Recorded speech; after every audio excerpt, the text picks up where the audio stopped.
Buenas tardes a todas y a todas. Espero que la digestión no os obligue a echaros una siesta mientras están hablando los compañeros. Este bloque de estas jornadas internacionales sobre deuda y fondos buitres, vamos a hablar de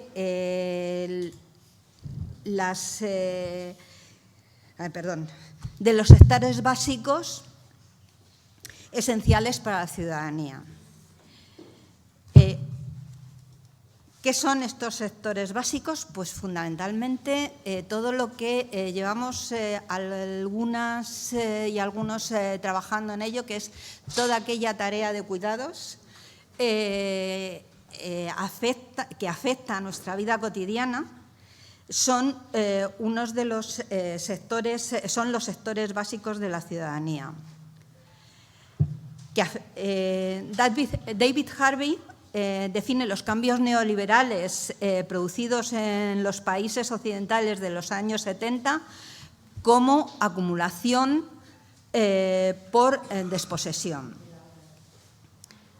Estos cambios están compuestos en cuatro prácticas, principalmente la privatización, la financiarización y la gestión y manipulación de las crisis y redistribuciones estatales de la renta. Estas prácticas suponen una transferencia de capital de las élites a las élites financieras de todos aquellos derechos que vamos perdiendo la ciudadanía.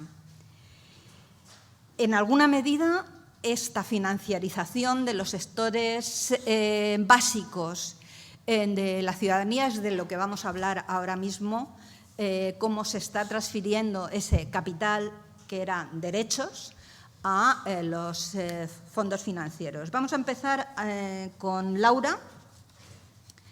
Laura Barrio es activista por el derecho a la vivienda desde 2011 en la Asamblea de Vivienda de Usera, de la que es cofundadora. Desarrolla su militancia en el terreno de la investigación social y la divulgación y actualmente es portavoz de la Coordinadora de Vivienda de Madrid. Además, participa en la plataforma social Alianza Madrileña para una Ley de Vivienda y en el grupo de monitoreo de dictámenes Desk España. Actualmente está inmersa en la investigación del delito de usurpación de vivienda dentro de una perspectiva de género. Coautora de La vivienda no es delito, un análisis social sobre quién y por qué se ocupa en Madrid, publicado por El Viejo Topo en 2016. Laura, cuando quieras. Muchas gracias, Marta. ¿Se me escucha? Sí. ¿No? Ahora. Gracias. Bueno, pues muchas gracias por la presentación, que me abruma. Primeramente, daros las gracias por la invitación, por darnos voz al movimiento de vivienda, a los movimientos sociales, en un acto de este nivel, a nivel académico y de ciencia política, y bueno, que estamos muy agradecidas, y a todos vosotros por dedicarnos vuestra siesta de un sábado, que es una hora muy importante en nuestras vidas, ¿no? Quería haceros un resumen, un repaso de lo que, desde nuestro punto de vista, que somos activistas por el derecho a la vivienda, y luego, además, desde mi punto de vista, desde la sociología también. O sea, que desde ahí es de donde os voy a hablar. Hasta ahora, en las jornadas, yo he escuchado mucho análisis también desde la economía, ¿no? Pero en este caso nosotros nos tenemos que centrar en la vulneración de los derechos humanos, que es lo que ha venido a hacer los fondos buitre en materia de vivienda, que es vulnerar los derechos humanos. En este momento, además, lo hablé con la organización, y es que viene muy a cuento hablaros también unas pinceladas de la Ley de Vivienda, que se acaba de desatascar, que estaba escondida al fondo de un armario y que hemos conseguido que avance en la tramitación parlamentaria, y parece que ya ha habido acuerdo de los socios y que vamos a tener ley, así que os voy a contar un poquito también de la ley, que imagino que es de vuestro interés también. Entonces,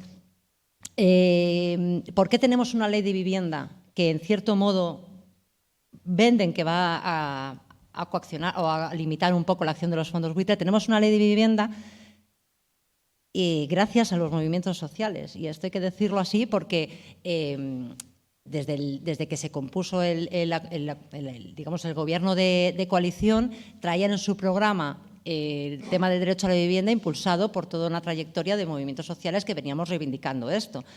Como ya sabéis todos, porque hemos escuchado estas conferencias, en el 2012 aparecieron las figuras de las SOCIMIS, nació la Sareb y empezaron la financiación de la vivienda, y todo eso nosotras lo veníamos denunciando, con lo cual luego en 2018, 2019, esto ya era una reivindicación asumida por las mayorías sociales, ¿no? ¿Qué pasó cuando llegó el Gobierno? Pues que tampoco tenía mucha voluntad de sacar adelante el texto de la ley. De hecho, los gobiernos socialistas que tenían que haberlo hecho no se pusieron a ello, no había borrador, no había absolutamente nada, ni se sentaban a hablar del tema. Los movimientos sociales agrupados, que por eso me encanta que lo hayas comentado, que formamos parte de una alianza donde nos hemos juntado sectores de todo pelaje, o sea, las feministas, los ecologistas, los principales sindicatos laborales de España. O sea, aquí todo el mundo nos juntamos y construimos nuestro propio texto de propuesta de ley de vivienda. Un texto que os puede dar algo de chulo, porque cogimos lo mejor de cada ley autonómica, lo adaptamos a la legislación estatal y hicimos pues lo que España necesita, ¿no? La leche hecha ley. ¿Qué pasa? Que conseguimos además no solo ponernos de acuerdo entre todas, pedimos la luna y además conseguimos que nos impulsaran ese texto todos los socios de gobierno de Pedro Sánchez, que eso también es otra, conseguir que todos los partidos minoritarios apoyaran este texto y lo metimos en el Congreso de los Diputados. Nuestra ley, evidentemente, no es la que se va a aprobar, pero sí podemos decir que si no hubiera sido por esa estrategia, ellos no hubieran sacado su churro del cajón. O sea, como no se pueden tramitar dos leyes de la misma materia a la vez, pues no tuvieron más remedio que agilizar su proceso de negociación, sacar ellos su ley alternativa para poder deshacerse de la nuestra. Entonces, bueno, la ley que hay ahora o que va a haber, sea como sea, con todas sus deficiencias, creemos que es una realidad en parte al trabajo de todos estos años, pero también a esta última estrategia de los 2 últimos años. Entonces, bueno, como yo suelo decir, porque me gusta mucho el gamberreo, pues que es una ley que es un churro, pero es nuestro churro. Y entonces, bueno, pues habremos de ver cómo lo estiramos y lo hacemos realidad, pero bueno, es un primer escalón de una escalera larga hasta que cambiemos de paradigma, pero bueno, ahí está. Entonces, dentro de esta reivindicación social del mérito del movimiento de vivienda que quería compartir con vosotros, si os paso a analizar un poco qué pasa cuando un fondo de inversión entra en tu vida. Y aquí, pues sabéis que nosotros a veces confundimos, nos pasa mucho en vivienda, que confundimos los fondos buitre con los grandes tenedores de vivienda, porque al final se nos fusionan todo, porque al final es lo mismo. Porque un fondo de inversión puede estar en una fase en la que le interese vaciar las viviendas, porque sin bicho aumenta su precio de mercado, pero en otras épocas pues se convierten en una actividad, tiene una actividad rentista y entonces les interesa espachurrar a los inquilinos y alzar los precios. Entonces, todo eso al final nosotras venimos a agruparlo en el concepto de gran tenedor, incluyendo a la Sareb, que por su propia actividad pues al final lo metemos todo ahí en el mismo lote. Entonces yo a veces pues prefiero utilizar el concepto de gran tenedor, aunque en muchos casos son fondos de inversión. A lo mejor no estamos hablando de Cerberus o de Lonestar o de Ivarian o Blackstone, pero también hay fondos pequeños que son muy peligrosos y de armas tomar, que son esto que llamamos nosotros los fondos de cuñados, que se juntan 3 cuñados y compran 20 casas y esos se creen que son Blackstone y actúan como tal y esos también hacen su vulneración de derechos humanos y están ahí en esa estela, ¿no? ¿Qué pasa? ¿Qué actividad tienen estos fondos de inversión? Pues para empezar, acumulan vivienda, con lo cual pueden, al acumular muchas viviendas en pocas manos, pueden manipular los precios al alza, o sea, hacen elevar el precio de mercado, de venta y de alquiler, y además forman parte de una figura imprescindible para comprender el mercado inmobiliario actual, que es las grandes comercializadoras de vivienda. O sea, Fotocasa, Idealista, etcétera, que sin tener la propiedad de las viviendas sí pueden manipular al alza los precios, porque en un minuto la gente haciendo un par de clics puede saber a cuánto está el precio de la vivienda, que al final no es el precio real por el que al final esa vivienda se alquiló, pero bueno, es un escaparate común, compartido, fácil, gratis, y entonces la gente especula directamente en esas plataformas, ¿no?, en las que ellos también están metidos. Eso en el tema de precios. En el tema de alquileres han hecho una cosa perversa a nivel social, y es que han roto la lógica de negociación y de convivencia que es los alquileres entre vecinos. O sea, la relación de igual a igual en un contrato de alquiler. Esto se lo han cepillado y entonces estamos en la lógica como si fueran, imaginaros como cuando vas a pedir una hipoteca. Tú vas a una sucursal de un banco, te plantan un tocho de las escrituras, o sea, de las condiciones de la hipoteca, y si no te gusta, pues te vas a otro banco, pero no tienes capacidad negociadora. Y esa es la práctica, la profesionalización del mercado de alquiler produce esto, la indefensión, porque es David contra Goliat. Y entonces la gente está asumiendo contratos con unas cláusulas peregrinas y unas condiciones abusivas, pues porque no se pueden defender. Y aquí que vengo también o sea, este desequilibrio entre las dos partes del contrato es lo que viene denunciando y por lo que trabaja el sindicato de inquilinas, y os vengo a contar aquí brevemente su estrategia, que si bien en toda Europa tiene una tradición larga de sindicatos de inquilinos, pues en España es una cosa que todavía está por desarrollar. Ellos hacen una práctica que se llama renovictions, en inglés, que es yo te voy a subir el alquiler, entonces te renuevo con una subida, te renuevo tu alquiler con una subida de precio importante, o sea, del 50 o del 80 o del 100% de tu renta, o te vas. Porque como tengo una lista de gente que quiere ser mi inquilina, y estos, ¿sabes?, hay un casting de inquilinos, pues simplemente vencen los contratos y no te renuevan. Entonces, o renuevas el contrato con mis condiciones o te ejecuto el desahucio. Es lo que se llama en inglés renovictions, ¿no? Y frente a esta práctica abusiva de los grandes tenedores en general, y también entre ellos los fondos de inversión, se ha plantado el sindicato de inquilinos con una estrategia de resistencia que se llama Nos quedamos, que es, bueno, pues aunque se haya vencido mi contrato, yo voy a seguirte pagando la cuota que venía pagando, pero yo no me voy a ir.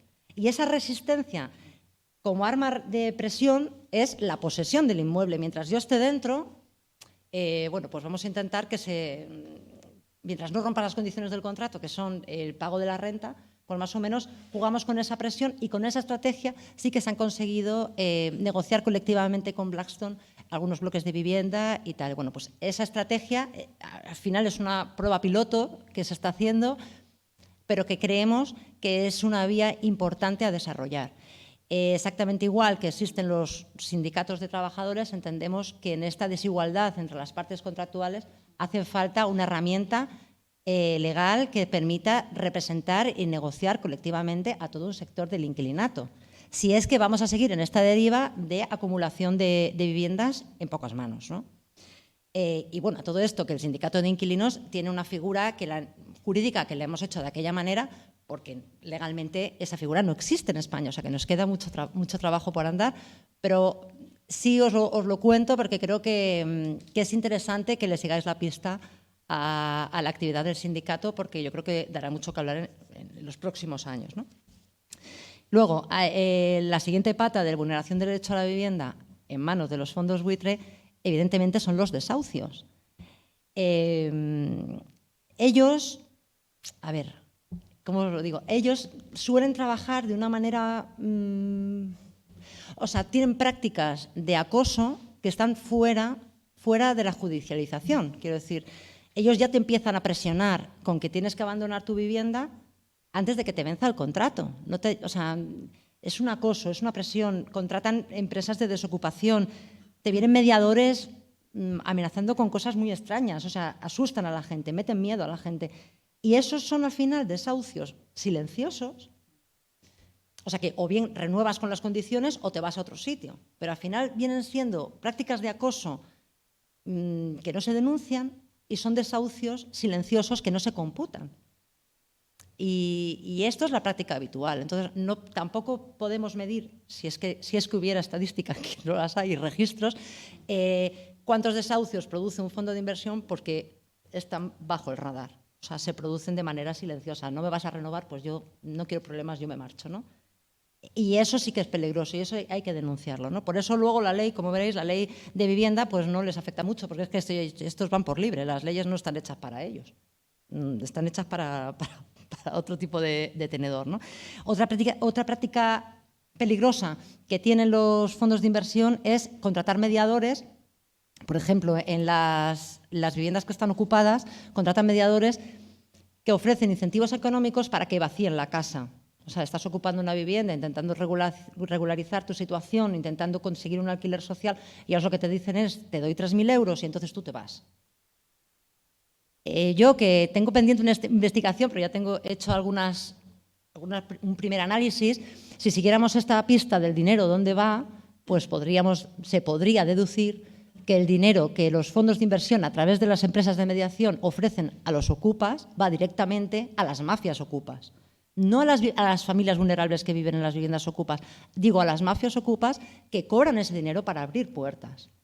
Entonces, es muy peligroso y está sin estudiar esta práctica mafiosa, porque están echando gasolina al fuego, o sea, metiendo el turbo a la máquina de ocupación, desocupación, ocupación, desocupación, y mientras tanto voy inflando el precio y mientras tanto voy torturando familias. No sé, me da pena revolveros el estómago en la hora de la siesta, pero bueno, creo que esto hay que decirlo, que es que están fomentando unas prácticas cuestionables, ¿no? Que luego estas familias, cuando han ido a denunciar, pues tampoco les son atendidas las denuncias, porque dicen, bueno, si la ocupa eres tú, mejor te vas yendo. Que todavía te cortamos el flequillo, ¿sabes? O sea, que ni siquiera la policía no sabe atender este tipo de problemáticas, ¿no? En fin, pues con este perfil de las prácticas horribles a nivel social, en el mercado a nivel social, si nos vamos un poco a analizar, si queréis, un poco qué hace la ley de vivienda o el proyecto de ley de vivienda a los fondos de inversión. Para empezar, los mete dentro de, podríamos ver, la definición de gran tenedor de vivienda, que habréis escuchado que eran de 10 propiedades, pero que las han rebajado a 5. Bueno, pues la mayoría es humo. O sea, cuando dicen 10 es que son 10. Se podría rebajar a 5 si la comunidad autónoma lo tiene a bien y en sus zonas tensionadas, y que las viviendas estén justo en el recinto tensionado. O sea, muchas condiciones para que sean solo 5. Pero el estándar siguen siendo 10. Gracias.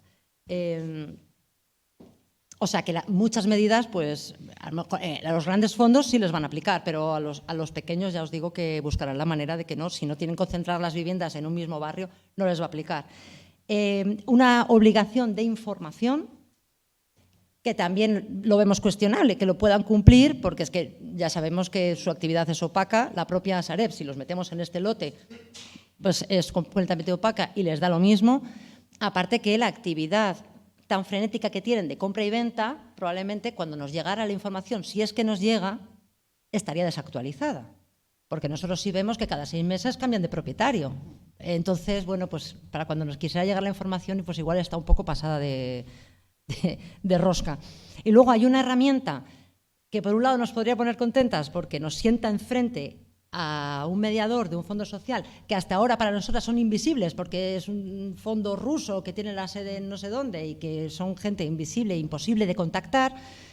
Se han inventado, se han sacado de la manga una cosa que se llama herramienta de conciliación obligatoria previa a la interposición de la demanda. O sea, has de sentarte a negociar meses antes, al menos 5 meses antes de meter una demanda por el juzgado que pudiera acabar en desahucio.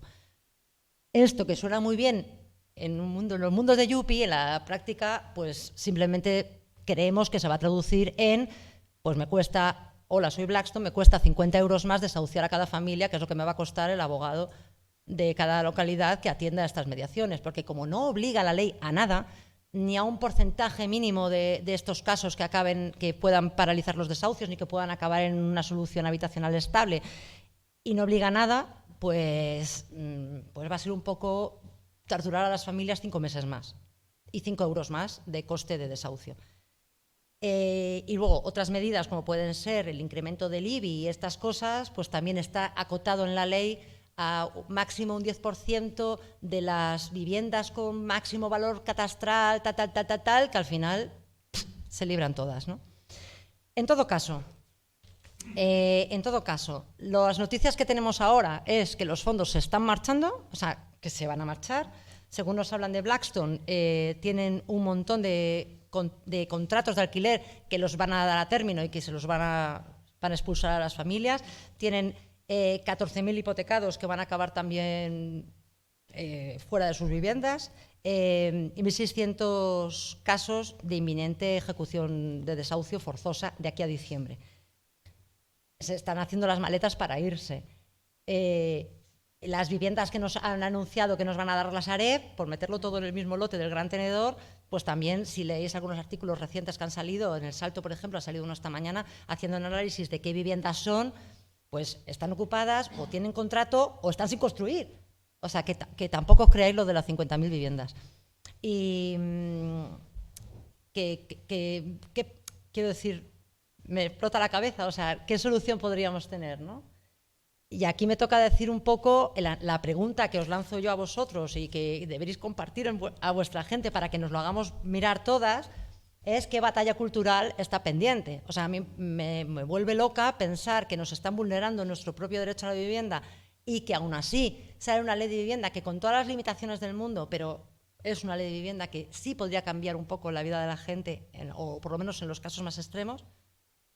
Que el Partido Popular salga en la televisión y dentro de su campaña política diga que no va a aplicar la ley de vivienda, la gente le aplauda y le vote, ¿a qué público les está hablando?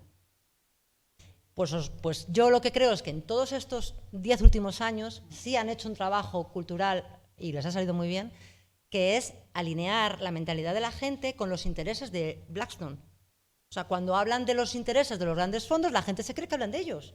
Ellos son los grandes rentistas, ellos son los que van a pegar un pelotazo especulativo, ellos son los que van a vivir de las rentas y se lo creen, aplauden y votan. Y entonces, esta angustia que tengo yo la comparto con vosotras porque es la gran pregunta, ¿no? ¿Cómo hemos dejado que nos ganen esta batalla cultural y qué podemos hacer de cara a las elecciones que tenemos ya? Que teniendo en cuenta que ya terminó, Cuca. Teniendo en cuenta que nos la están vendiendo en clave electoral y estamos en campaña electoral de las autonómicas, que son quienes tienen la potestad de legislar y de aplicar las medidas de vivienda en su territorio, bueno, pues habrá que poner contra las cuerdas a nuestros candidatos a la Comunidad de Madrid, en este caso, estamos aquí, que no tenemos ley de vivienda, ni se aplican las políticas de vivienda, ni se espera que se las apliquen, pues ponerles contra las cuerdas y decirle, ¿y qué vas a hacer tú en esta zona? Porque la definición de zona tensionada sí la podemos aplicar nosotros y podremos saber nosotras qué zonas están tensionadas. Ahora tendremos que conseguir que los políticos las declaren tensionadas y que pongan en acción los planes para revertir esta situación. Sí. Ya, bueno, además. Así que, bueno, yo os lanzo aquí esta reflexión y esta pregunta y, bueno, si no, luego en la parte de debate seguimos hablando de esto. Muchas gracias.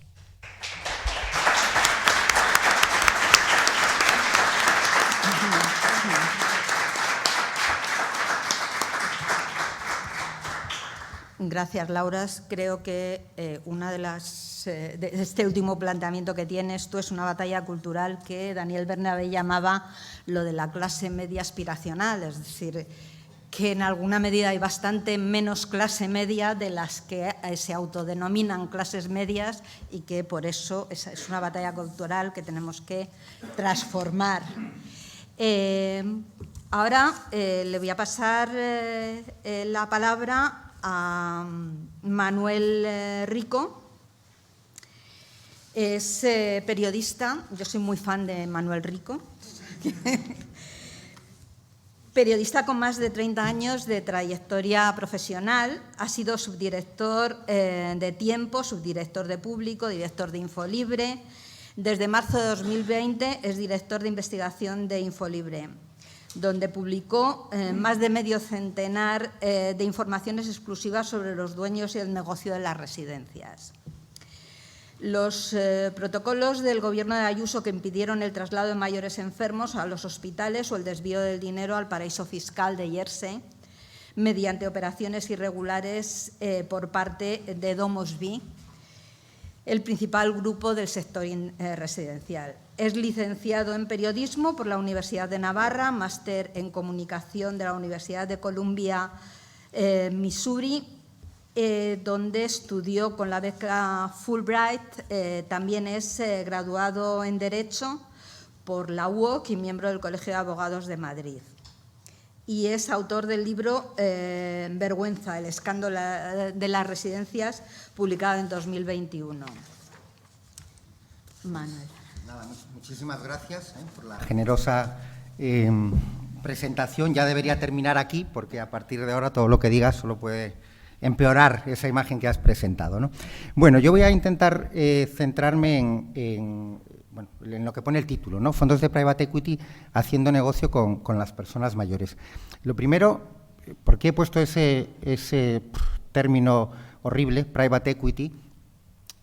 Bueno, pues porque es el tipo de fondos que más invierten en el sector de las residencias. Private Equity sería capital privado, se define por oposición a capital público, es decir, este tipo de fondos suelen invertir en empresas que no cotizan en bolsa. Las que cotizan en bolsa serían las empresas de capital público y los fondos de private equity, que tienen cada vez mayor poder y mayor patrimonio, se definen porque invierten en ese otro tipo de empresas que no coticen en bolsa, ¿no? Y como vamos a ver, son las mayoritarias, los fondos mayoritarios en el sector de las residencias de personas mayores. No los únicos, pero sí los mayoritarios.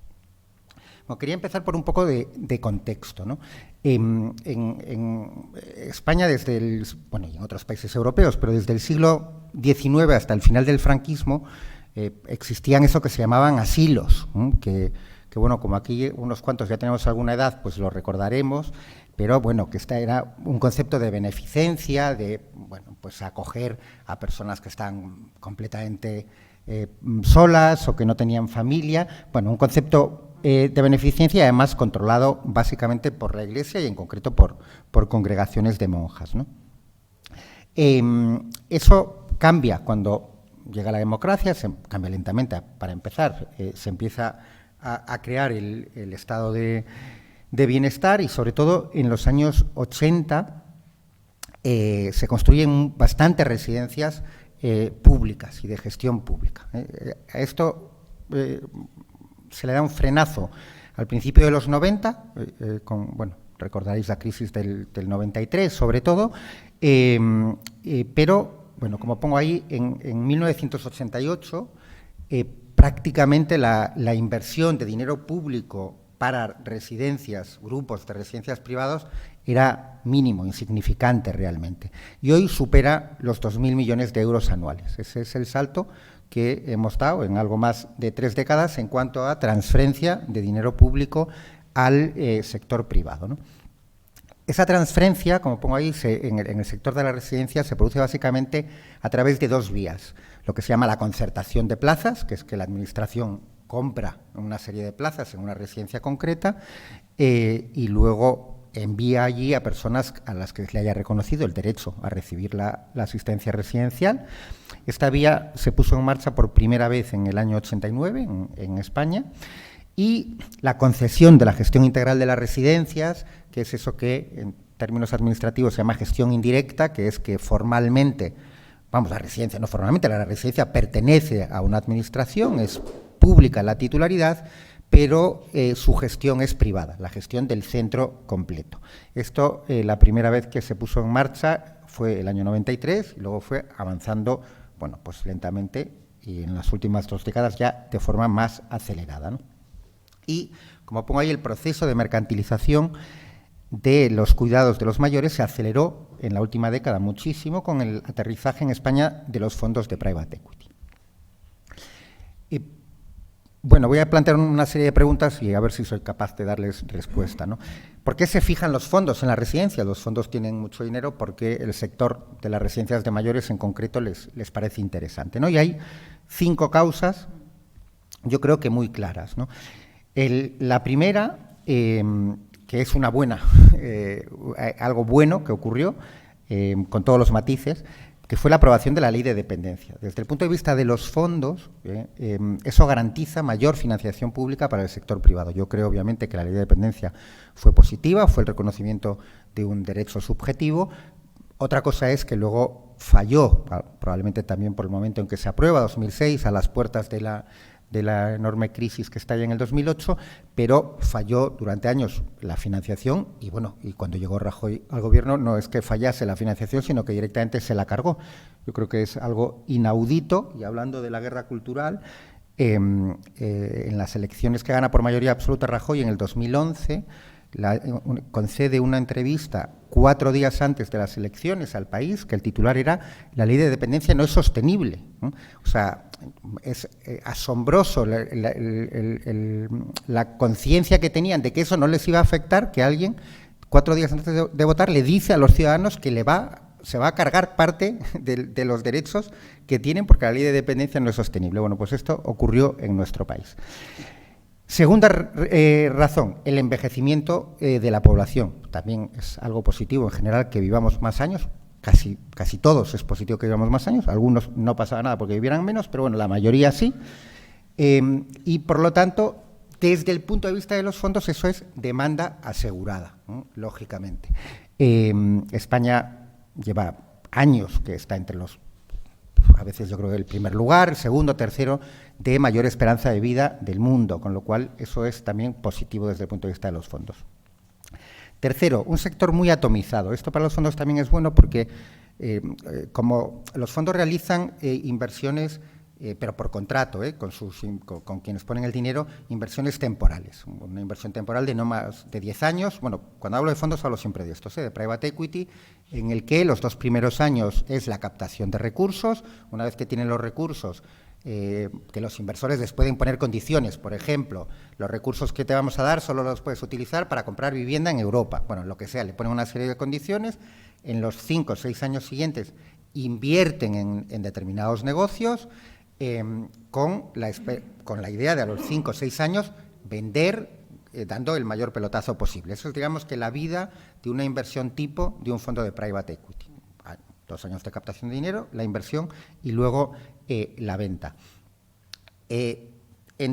Cuando deciden entrar en un negocio y tienen esos 4 o 5 años para engordar la vaca y venderla, para que luego esté mucho más lustrosa y poder venderla, una vía habitual de hacerlo es comprar empresas de la competencia que sean más débiles, que sean más pequeñas, que no tengan tantos recursos. Por lo tanto, para este tipo de fondos, un sector atomizado es maravilloso porque van a tener muchas oportunidades de comprar otras pequeñas residencias, otros pequeños grupos y crecer, por lo tanto, que es su objetivo.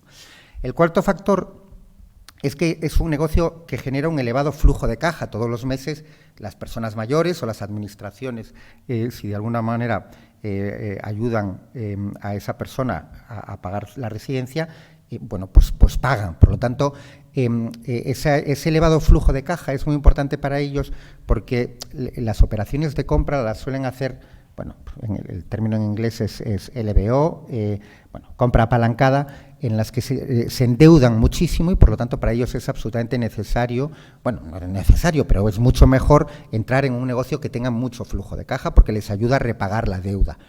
Las residencias, los supermercados, donde han invertido mucho últimamente, en fin, hay muchos que tienen ese elemento del flujo de caja.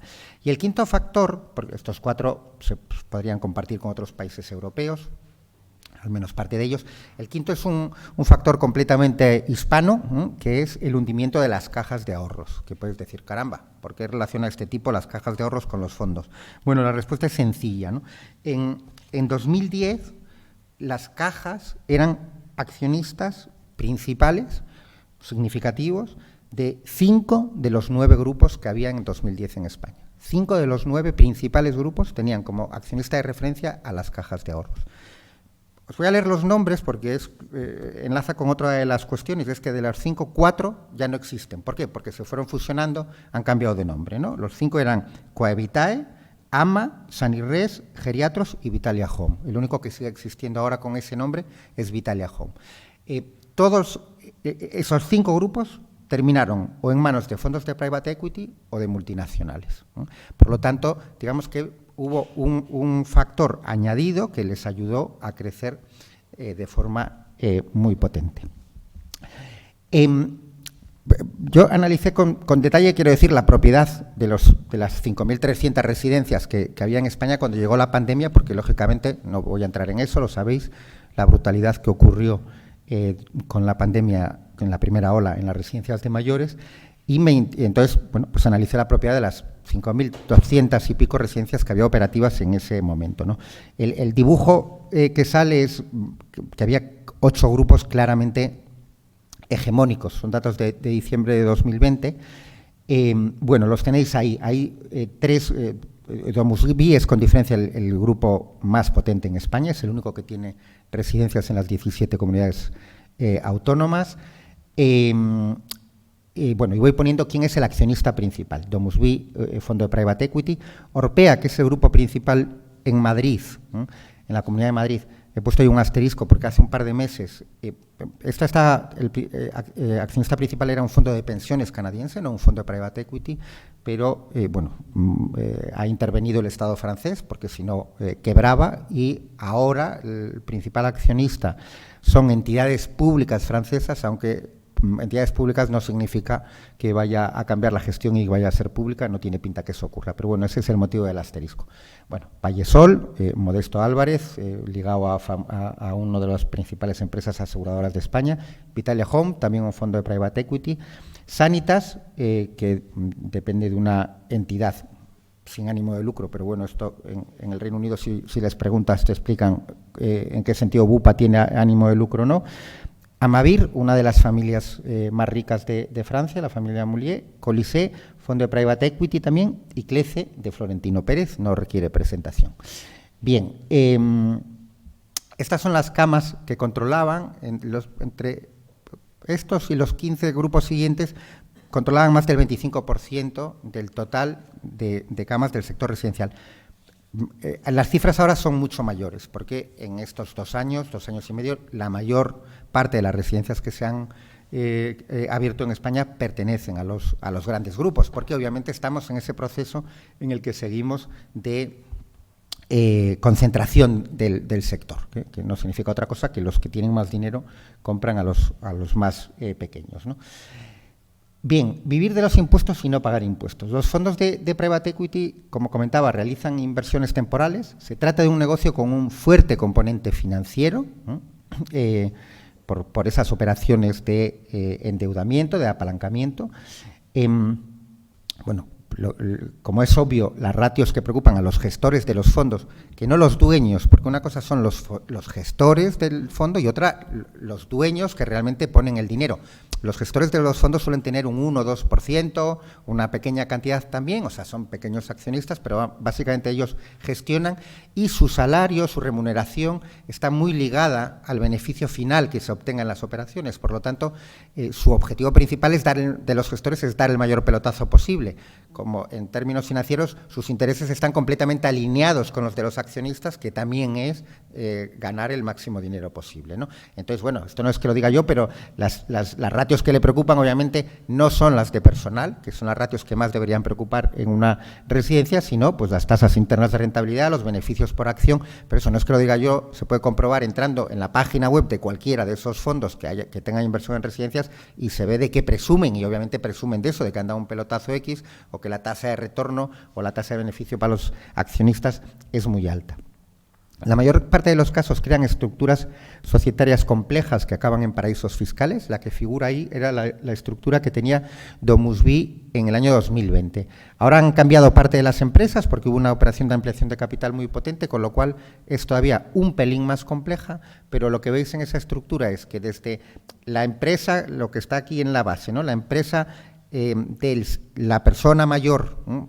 Que está en una residencia concreta, hasta la sociedad que aparece en la matriz que estaba en las Islas Jersey, hay hasta 10 niveles societarios. O sea, una empresa que tiene como dueña a otra, que tiene como dueña a otra, que tiene como dueña a otra, así, hasta 10 niveles, pasando por 4 países. Bueno, pues 4 países, empezamos en España, salta a Francia, donde hay empresas en Francia, hasta 3 niveles en Francia, y luego saltaba a Luxemburgo. No voy a entrar en esto, pero Luxemburgo es clave para ellos, para todas las operaciones, para ellos estos tipos de fondos, todas las operaciones de elusión, cuando no evasión fiscal. Y, bueno, terminaba en las Islas Jersey. Bueno, simplemente montar esta estructura, entenderéis el coste que tiene y, por lo tanto, los beneficios que sacan al montar estas estructuras, ¿no? Los 8 grandes grupos que hemos visto son los más dependientes del dinero público. Quiero decir, una parte muy significativa de sus ingresos proceden del dinero público. Por poner un ejemplo, DomusVi tenía en ese momento 139 residencias en toda España. Pues solo 15 de las 139 eran completamente privadas. Todas las demás tenían algún tipo de ingresos públicos. Y si fuésemos completamente precisos, esas 15 también seguro que tenían parte de ingresos públicos, porque yo os he mencionado las 2 grandes vías de obtención o de transferencia de dinero público a los fondos, a las residencias, a los grupos privados.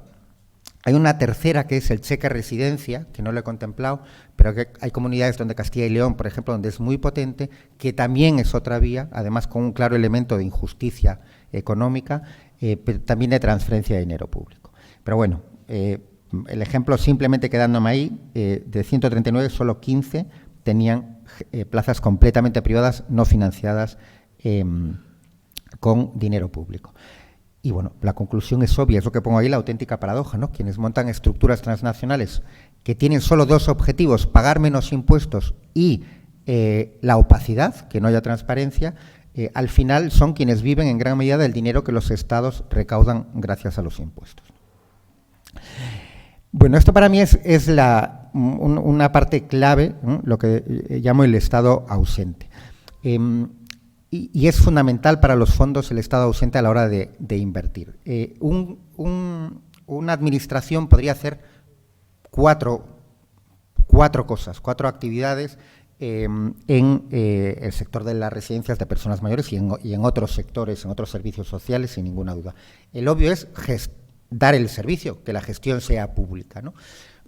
Bueno, la realidad, con independencia de que los que estemos aquí probablemente defendamos que sea pública, pero la realidad es que el 89% de los centros en España son de gestión privada. Por lo tanto, es un hecho de gestión. La titularidad es un poco menor, pero por esas 750 residencias que hay de titularidad pública, pero gestión privada. Bueno, por lo tanto, es un hecho que las administraciones han renunciado a la primera actuación, a la primera actividad que podían hacer, que es prestar el servicio. Pero hay otras 3 tipos de medidas, otras 3 actuaciones a las que no pueden renunciar.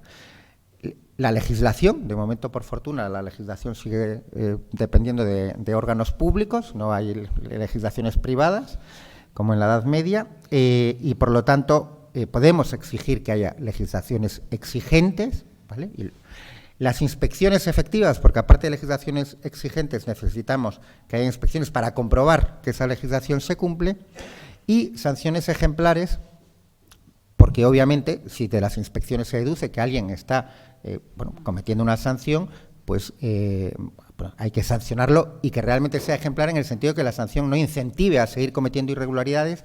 No tengo tiempo ahora para entrar, yo creo que en más ejemplos, pero eso ocurre con nuestro régimen sancionador en la práctica en las residencias de mayores. En los 3 campos se puede hablar de un Estado ausente, y esto es absolutamente fundamental para que entren en los fondos de private equity, porque si tuviésemos un sector completamente privatizado, o sea, donde las administraciones renuncian a prestar el servicio, pero la legislación fuese realmente exigente, con unas ratios de personal potentes para garantizar el cuidado de los mayores. Si hubiese unas inspecciones efectivas, donde no solo hay que cambiar el número de inspectores en toda España, a principios del año 2000 había 200 y pico inspectores para toda España. Aunque fuesen superhéroes y superheroínas, esos inspectores no podrían inspeccionar el sector con seriedad, pero también hay que cambiar el modelo de inspección. Y si hubiese sanciones ejemplares, si esas 3 cosas funcionasen, los fondos de private equity no tendrían interés en venir a España porque no podrían sacar el beneficio que obtienen. Las residencias son negocios, desde su punto de vista, con gastos muy poco flexibles. Alrededor del 65% deberían ser costes laborales y la otra gran factura es la alimentación. Cuando alguien quiere ganar más dinero en cualquier negocio tiene dos vías, o genera mayores ingresos o recorta los gastos. En las residencias, generar mayores ingresos también es complicado, porque si tienes 150 camas, tienes 150 camas, no tienes 200. Por otro lado, los ingresos, pues a veces también dependen de acuerdos, o sea que puedes tocar los ingresos, pero no mucho. Pero lo que puedes tocar, sin duda, son los gastos, porque eso sí que depende más de ti, ¿no? De la empresa. Y y aquí puse un ejemplo, ¿no? Imaginemos que un gran grupo que gestione 15.000 plazas, 15.000 camas en una residencia y que recorta el yogur de la merienda. Pues, quiero decir que no he puesto ahí un nombre, pero digamos que la inspiración me vino por comentarios de personas con las que hablé para hacer el libro. Y que lo compren a un precio muy barato, pues compran muchos yogures a lo largo del año, que lo comprasen a 10 céntimos. Esto era antes de la inflación, este ejemplo. Bien, 15.000 personas por 365 días por 10 céntimos son $500.000 euros. Y es una medida que a lo mejor pasa desapercibida, que han quitado ese yogur. Pues ahora imaginaos, multiplicad esto cuando alguien quiere convertir una residencia en una máquina de hacer dinero, ¿no? ¿Cómo toca estos elementos? Y por eso, porque estos son las dos grandes facturas, cuando los familiares de residentes se quejan, ¿de qué se quejan siempre? De que no hay personal y de que de que la comida es muy mala. La razón no es algo aleatorio, es que ahí es donde recortan para ganar dinero. Y esto ya es el final y va en línea con la guerra cultural, ¿no? Yo creo que por el tipo de actividad que hacen, el tipo de negocio que buscan los fondos de private equity es incompatible con unos servicios residenciales de calidad, porque mejorar los cuidados va directamente contra su cuenta de resultados. Así que la factura la terminan pagando los mayores en forma de poco personal que les atienda o una alimentación deficiente. Entonces yo creo que como sociedad, podemos plantearnos muchas más, pero para mí deberíamos plantearnos esas 3 preguntas clave que he puesto ahí, ¿no? Que es, ¿cualquier actor privado puede gestionar una residencia? O sea, más allá del debate público-privado, que a mí me parece muy bien, pero aceptando la situación es la que es, por ley comunitaria, probablemente no se podría prohibir por completo, pero sí, cualquier actor privado puede gestionar. Uno que monte estructuras societarias en paraísos fiscales, ¿lo tratamos como a un operador más o no? Segunda, ¿las ganancias generadas por un geriátrico pueden ser ilimitadas? ¿O es un tipo de actividad a la que se le puede poner, como hay en algún país del norte de Europa, un límite en el que no puede tener un beneficio de más del 5, del 7%? Y tercera, ¿pueden participar en concursos públicos, adjudicaciones públicas, empresas de las que se desconoce quiénes son sus propietarios? Porque como los fondos de private equity no dicen quiénes son sus accionistas, yo teóricamente y en la práctica, cuando se produce una adjudicación de una residencia, yo no sé si la persona, el consejero de turno o la persona que preside la mesa de adjudicación, si tiene acciones, se ha invertido en ese mismo fondo al que le dan la adjudicación. O si no las tiene él y las tiene un familiar. Esto es una barbaridad que debería ser inaceptable. Entonces, para poder concursar, lo mínimo que deberían exigir las administraciones a empresas de fondos de private equity o con un accionariado opaco es que desvelen quiénes son los accionistas, porque si tú quieres montar una empresa en Jersey, oye, allá tú, pero es que tú quieres montar una empresa en Jersey y vivir del dinero público. Por lo tanto, si tú quieres vivir del dinero público, lo mínimo es que el público sepa quién eres, ya que te vas a quedar con su dinero, ¿no? Y esto es todo. Encantado luego de si hay preguntas y sé contestarlas, pues hacerlo. Y muchas gracias por venir, y espero que haya sido útil. Gracias.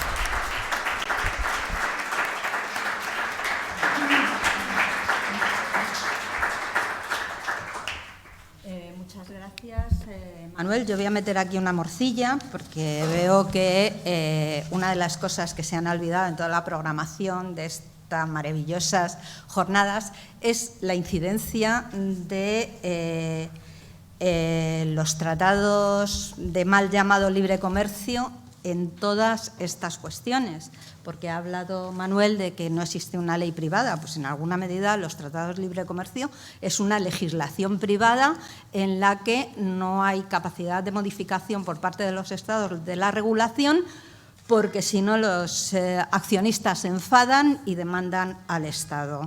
Y eso tiene mucho que ver con toda la privatización de servicios públicos. Hay que recordar una directiva europea, la directiva Goldstein, que obliga en alguna medida a garantizar los beneficios de las empresas inversoras en servicios públicos, y habla de una tendencia del Acuerdo General de Servicios a través de la OMC que en alguna medida implementa la posibilidad de privatización de todos los servicios. Digamos que las únicas garantías, son las excepciones generales que hay en los tratados de libre comercio, se refieren a aquellos servicios que están prestados única y exclusivamente por el Estado. Y hasta ahora los únicos servicios prestados única y exclusivamente por el Estado son la judicatura y el ejército. Y un día de estos veremos ejércitos privados. Entonces, es importante que en alguna medida para las próximas jornadas que montemos, si os quedan ganas de montarlos, hablemos de estos temas.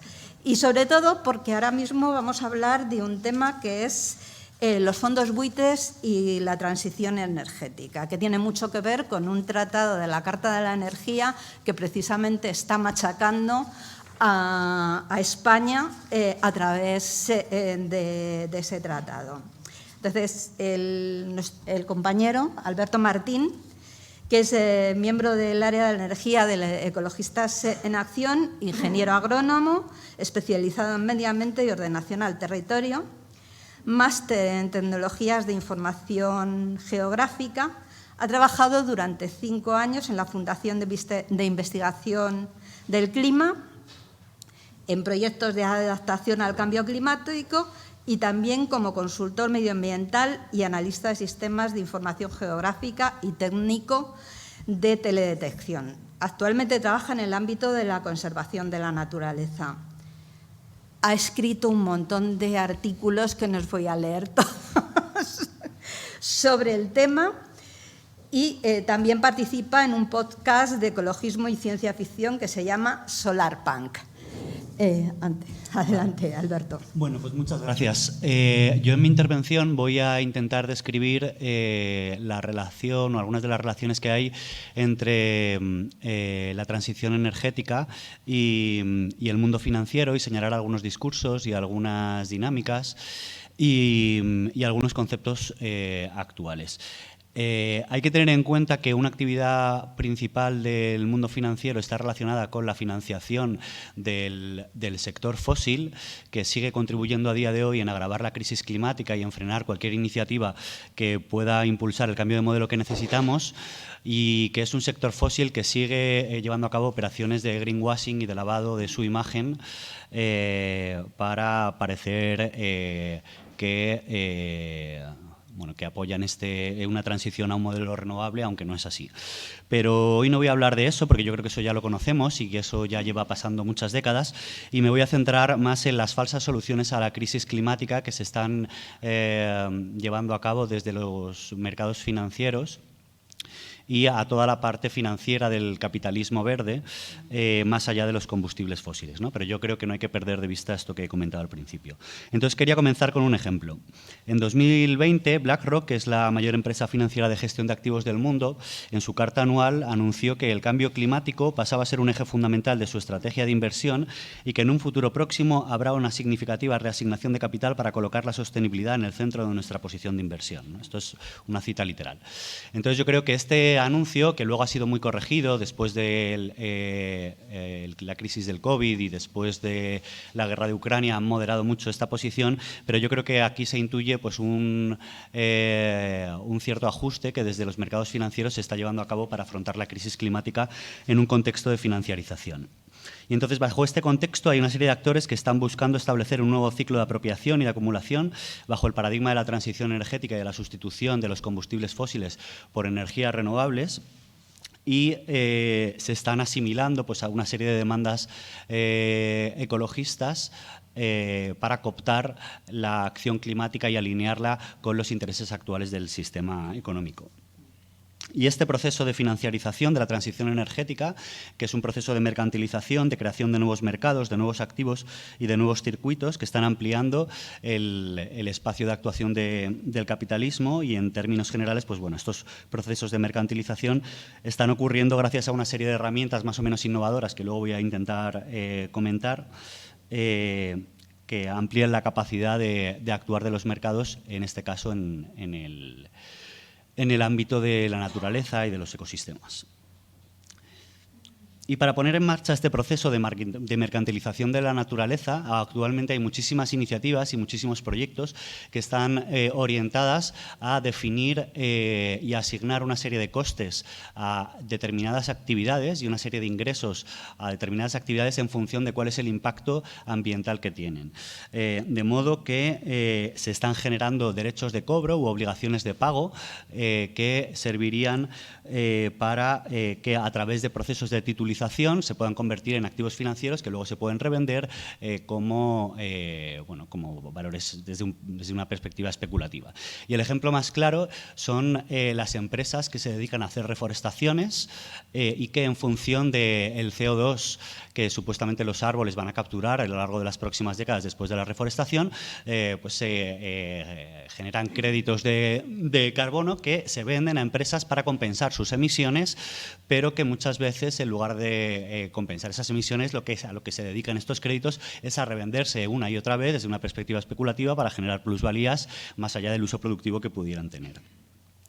Y también hay muchísimos otros proyectos que están dedicándose a valorar económicamente los llamados servicios ecosistémicos y a poner en funcionamiento de una manera más operativa el capital natural y a, pues, por ejemplo, si la biodiversidad del suelo contribuye positivamente a que haya suelos fértiles y a que se desarrollen los cultivos, pues bueno, eso cuánto dinero vale. Y hay pues muchísimos mecanismos que se están desarrollando para generar nuevos mercados que estén supuestamente calibrados para incorporar los impactos ambientales en los balances económicos y que todo aquello que sea ambientalmente positivo tenga asociado un ingreso, todo aquello que sea negativo tenga asociado un gasto, y que así la naturaleza se integre pues, en un marco de rentabilidad y las consecuencias, las externalidades ambientales estén valoradas para que el mercado, de una manera pues, más o menos automática, incentive aquellas actividades que tienen un coste menor porque tienen un impacto menor y incentive aquellas que son ambientalmente más positivas.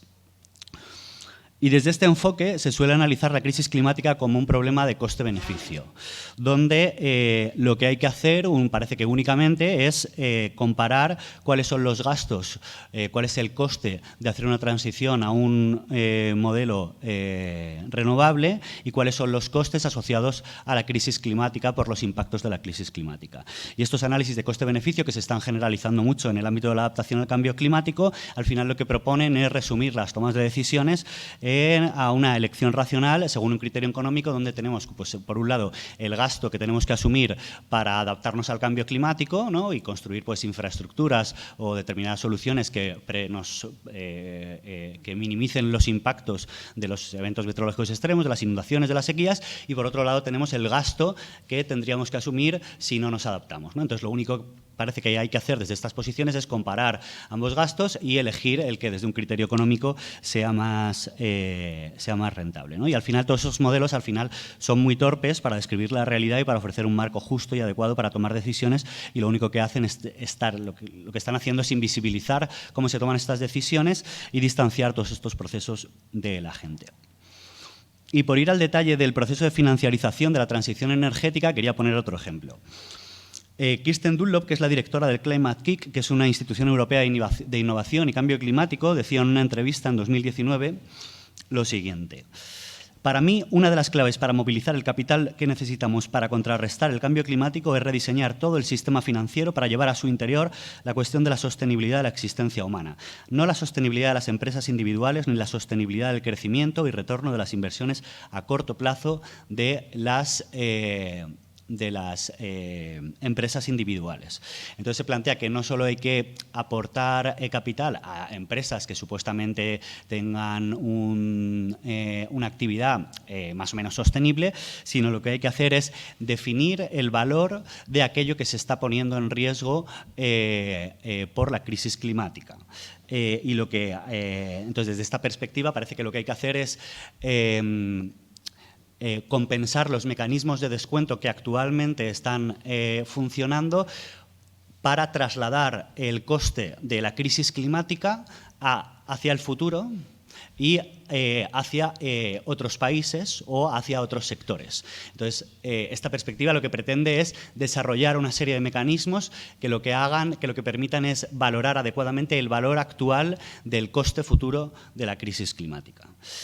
Y yo creo que que es importante que diferenciemos el greenwashing de esto, porque yo creo que esto no es greenwashing, sino que esto es lo que decía antes, que es el capitalismo verde, que expresa una voluntad de enseñarle a las finanzas, de reconocer que a largo plazo no se puede seguir explotando esa masa de riqueza que nosotros llamamos naturaleza a coste cero, y que hay que organizar cómo se van a distribuir esos costes y las pérdidas asociadas a la crisis climática. Entonces, desde esta perspectiva, la solución del capitalismo verde pasa por que las empresas y los inversores tienen que asumir que están expuestos a dos tipos de riesgo. Por un lado, los riesgos físicos, que son los riesgos asociados a los eventos meteorológicos extremos, ¿no? A las inundaciones, las sequías, las olas de calor y también a la subida del nivel del mar, por ejemplo. Y por otro lado, a los riesgos de transición a una economía baja en carbono, que son riesgos normativos, riesgos legales.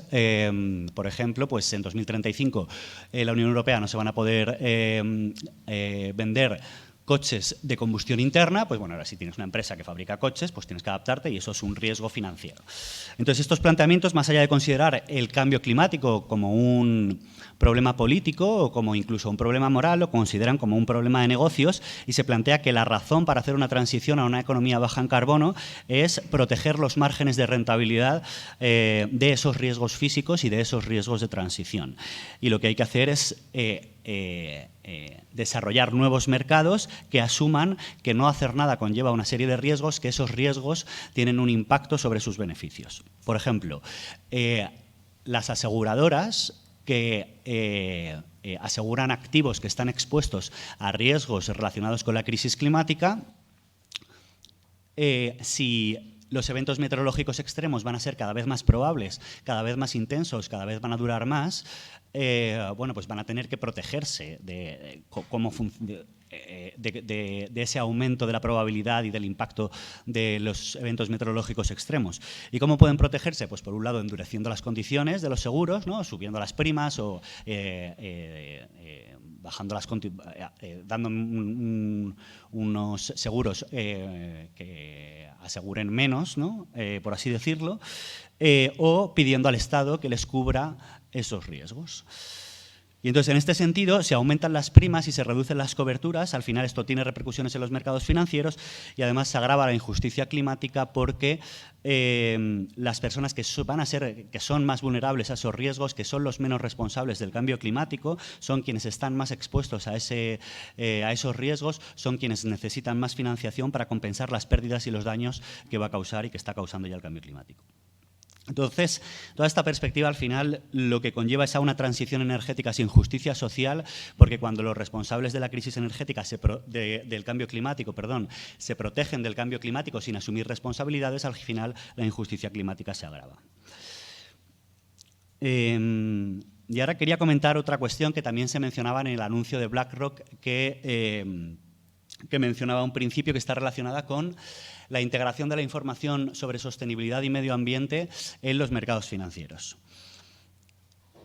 Entonces, en el comunicado de BlackRock, el presidente de la compañía decía que cuando creamos que las compañías no están ofreciendo información suficiente sobre sostenibilidad o implementando marcos para abordar estos problemas, haremos responsables a los miembros de la Junta y estaremos dispuestos a votar en contra del equipo directivo y de los miembros del Consejo cuando las empresas no progresen lo suficiente en la divulgación de información sobre sostenibilidad, porque contar con procesos más transparentes en las cuestiones relativas a la sostenibilidad será de vital importancia para las empresas a la hora de atraer capital. Entonces, según este planteamiento, ante la crisis climática tiene que haber un cambio en los criterios de inversión y tiene que haber una serie de mecanismos que traduzcan los riesgos de los que hablaba antes, ¿no? Los riesgos físicos y los riesgos de transición, a riesgos de inversión y mecanismos, se tienen que desarrollar una serie de mecanismos que informen a los inversores y a los propietarios de los activos de cuáles son estos riesgos de los diferentes productos financieros. Y en este sentido, por ejemplo, en enero del 2023, hace muy poco, entró en vigor la Taxonomía Verde Europea, que es una normativa que establece cuáles son, cuáles son las normas que los productos financieros tienen que cumplir para poder tener un etiquetado verde,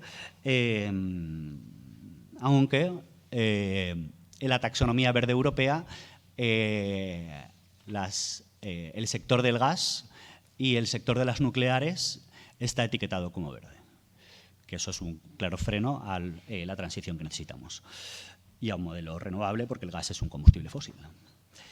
Pero además es que actualmente hay un auge de creación de muchísimos estándares y métricas e indicadores que están desarrollados por empresas privadas, muchas vinculadas al sector de los combustibles fósiles, que compiten con los estándares europeos, como la Taxonomía Verde Europea, que son además mucho más laxos y tienen unos criterios mucho más laxos y que están intentando que sean, pues hay una cierta competición por ver cuál es el estándar que al final se acaba utilizando en los mercados financieros a la hora de atraer más capital, como decía el comunicado de BlackRock, ¿no? Y esto hasta cierto punto es un poco como la vuelta de tuerca de la responsabilidad social corporativa.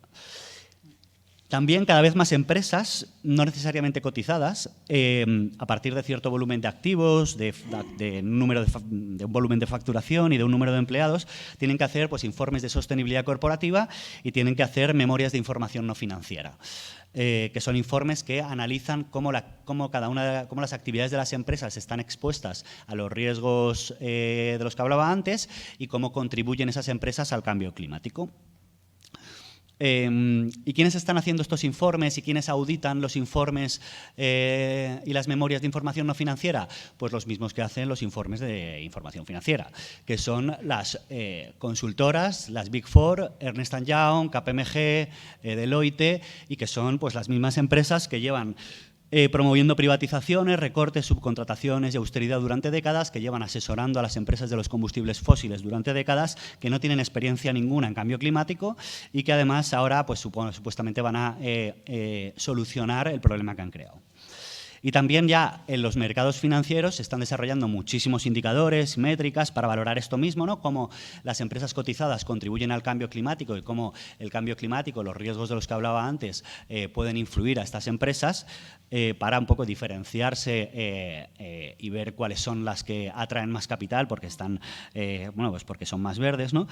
¿Y quiénes están haciendo estos indicadores y quiénes están haciendo estas métricas? Pues las agencias de rating y las agencias de calificación de riesgos, que son las mismas, que son Moody's, Fitch, Standard & Poor's, y que son las mismas empresas que diseñaron los mecanismos de calificación que en la crisis del 2008 hicieran que muchísimos activos financieros que tenían muchísimo riesgo se insertaran en la economía doméstica de miles de familias que luego se han quedado sin casa. Y entonces así las inversiones socialmente responsables, las ISR o las ESG, por las siglas en inglés, están teniendo, que son todas estas tipo de activos financieros que están calificados como verdes, están teniendo un auge brutal, sobre todo después de la crisis del COVID. Ahora ha pinchado todo esto hasta cierto punto, pero ha habido un auge y un crecimiento exponencial durante muchos meses, más o menos recientes, asociados a un proceso especulativo que está vinculado a un proceso especulativo en un nuevo tipo de inversión y en nuevos activos financieros, que es toda la inversión pasiva, la inversión indexada y la inversión en ETFs. Entonces, La inversión pasiva es un modelo de inversión donde las decisiones, en vez de que sean gestores los que toman las decisiones de qué activos se compran y qué activos se venden, ¿no? que es lo que sería pues, un poco la imagen del lobo de Wall Street, a lo mejor que podemos tener, pues son un tipo de inversiones que están vinculadas al comportamiento de índices, como el IBEX 35. ¿no? El IBEX 35 es un índice que describe el comportamiento de las 35 empresas más grandes de la economía española. Y ese índice pues sube y baja según suban esas empresas. Hay empresas que salen del índice, luego entran, y entonces la inversión pasiva lo que hace es replicar el comportamiento. Tú inviertes en un índice en conjunto a través de determinados productos financieros. Y hay un producto financiero que también está teniendo un auge relativamente reciente, que son los ETFs, que son fondos cotizados, que es como un híbrido entre las acciones y los fondos de inversión, que, bueno, pues que tiene unos ciertos factores de innovación, y que estos fondos cotizados, que son los ETFs, estos productos financieros, están muy vinculados a las inversiones socialmente responsables, porque muchísimos de ellos se han desarrollado con, supuestamente integran este tipo de criterios de inversión verde.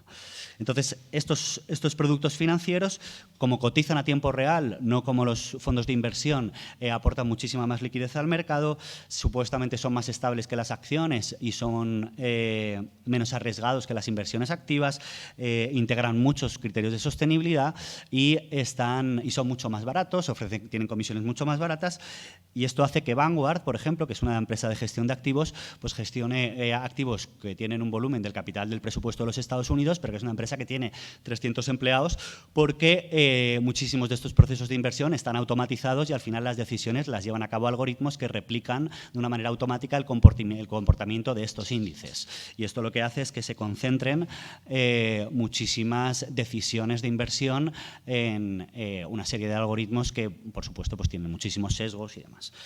Y al final todo esto compone un nuevo paradigma, que es el consenso de Wall Street, que es un concepto que se ha desarrollado en comparación con el consenso de Washington, que el consenso de Washington es el conjunto de medidas económicas que se imponían desde la ortodoxia económica vinculadas a recortes, privatizaciones, liberalizaciones, tratados de libre comercio como la Carta de la Energía. Y frente a este consenso, el consenso de Washington, que es un concepto acuñado por Daniela Gabor, que es profesora de macroeconomía en el Instituto de Bristol y que es la persona de referencia en estos temas en la Unión Europea, pues es el acuerdo político e ideológico mundial de que la descarbonización tiene que estar dirigida por las finanzas, pero que el sector público tiene un papel muy importante, que es reducir el riesgo de las inversiones y traducir los objetivos y compromisos de descarbonización en proyectos invertibles, proyectos atractivos para la inversión privada, y todo esto se desarrolla pues a través de que el Estado asume los riesgos de ese tipo de inversiones y se generan así nuevos activos para los actores privados y nuevos riesgos para el Estado. Y esto lo hace el Estado dedicando pues una serie de eufemismos como esfuerzos públicos, movilización del capital privado, financiación mixta o acuerdos público-privados. Y este paradigma pues está orientado a desarrollar la economía verde, creando nuevas clases de activos, como decía, para los actores privados, y el Estado lo único que hace al final es modificar el perfil de riesgo y rendimiento que tienen los diferentes proyectos para que sean más atractivos, para que sean más intervertibles y para transferir esos riesgos de los balances de los actores privados a los balances públicos. Creando pues eso, nuevos activos como por ejemplo pues infraestructuras de adaptación al cambio climático, muchas de ellas en los países del sur. Y entonces así, aunque aumenten el presupuesto público, es posible que se siga bajo una lógica de austeridad, porque el Estado no tiene capacidad para desarrollar estos proyectos, sino lo que hace al final es trasladar estos esfuerzos económicos a las empresas y a los actores privados.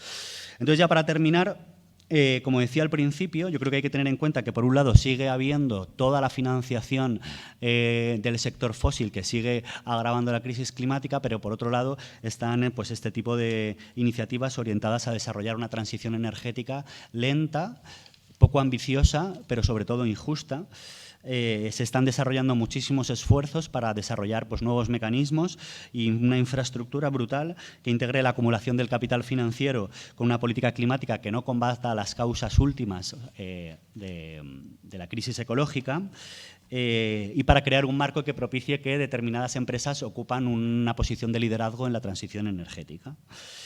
Y al final yo creo que quienes consideran que la crisis climática no es una crisis y que es una oportunidad económica, al final están pues, despolitizando y desproblematizando los conflictos ecológicos, y yo creo que al final pues, la acción climática, como muchas de las otras cuestiones que se han hablado hoy, tiene que considerarse un servicio público y tiene que llevarse a cabo también como un trabajo comunitario, y tiene que estar bajo un control democrático, y que es un proceso público en el que hace falta pues, un tipo de planificación energética y un tipo de deliberación y un tipo de acuerdos que evidentemente no se producen en los mercados y muchísimo menos en los mercados financieros. Y nada más. Muchas gracias.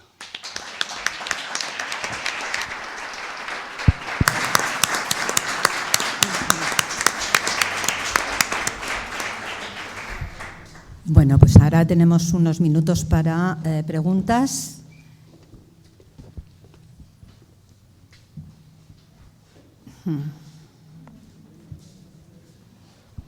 Hola, buenas. ¿Ya está esto? Sí. Hola, buenas tardes. Yo quería saber si había alguna posibilidad legal de que el ayuntamiento hiciera vivienda pública del dinero que no nos ha quedado, que no nos han robado, porque yo he vivido en Viena y hay un parking público de 300.000 viviendas. De 10 vieneses, 8 viven toda la vida de alquiler, de que nacen hasta que se mueren.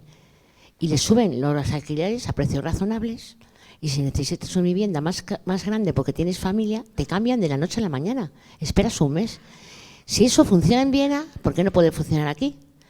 ¿Cuál sistema que hay? Que el gobierno haga una ley que sea inmovible y cree dinero y dé dinero para ese parking público, que lo mueva un ayuntamiento, bueno, normal, porque el que tenemos no es normal, porque tenemos una carne anormal. Entonces, ¿qué posibilidad hay? ¿Hay algún medio, no sé cómo decirlo, para poder llegar a que el ayuntamiento o un organismo del Estado que haga vivienda pública sí o sí, cuando hagan un plan de una urbanización, que hacen ¿cómo se dice?, un terreno que le llaman calificar los terrenos parcelarios, que hacen junta de compensación, que haya una cantidad más grande en proporción para vivienda pública, como hacen en Viena, que hay promotores privados que también las hacen, pero son menos ladrones y hay más vivienda pública que privada. No compensa un bienes. No compensa pagar una hipoteca, porque sabe que nunca te van a echar, y encima los gastos de mantenimiento de esos edificios los paga el ayuntamiento. Si eso funciona allí, ¿por qué no puede funcionar aquí? Tenemos una mentalidad un poco rara, yo creo que sí también, ¿no? O nos han comido demasiado coco que tenemos que tener nuestra vivienda privada hipotecándonos 10 años o 15 o 20 o 40, porque es que es así. Yo creo que se puede cambiar eso, que si ahí se puede hacer algo, nada más.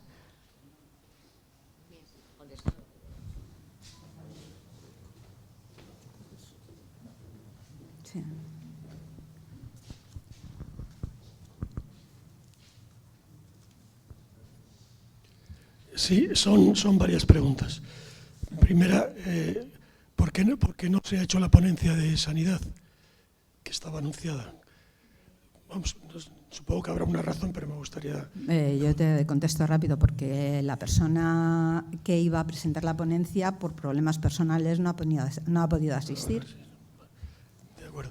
Y siguiendo con las preguntas, a mí me ha dejado preocupado lo que ha dicho la persona de ATAC sobre que los fondos buitres están yendo, dejan cantidad de desahucios por realizar. La pregunta es, ¿y dónde van a ir? ¿Quién va a suplirles? Porque puede ser que sea algo peor todavía. ¿Quién va a tomar su relevo en los fondos buitres? En segundo lugar, en relación con eso, en el tema de la cultura, de la batalla cultural, yo creo que me vais a permitir una pequeña anécdota. El otro día, hablando sobre los 5 tenedores y 10 tenedores de la ley de vivienda, una persona con trabajador de una pequeña empresa de pintura me decía, claro, es que van a ir a por ellos. Digo, bueno, ¿qué quiere decir ir a por ellos? Y además lo justificaba de la forma siguiente. Dice, porque si tú eres hijo de un notario que te ha dejado, pensará que todos los notarios pueden dejar varios pisos a sus hijos, y te has casado con otra hija de un notario que le ha dejado 3, ¿por qué no vas a poder tú alquilar como quieras los cinco pisos? Digo, que esto me lo decía una persona trabajadora. Es decir, la batalla cultural en este aspecto, como muchos, está bastante perdida. Otra pregunta. Has hecho mención a una directiva que no he podido tomar la nota. La directiva que consagra los beneficios privados en las contrataciones públicas. Y nada más, perdona, solo era eso.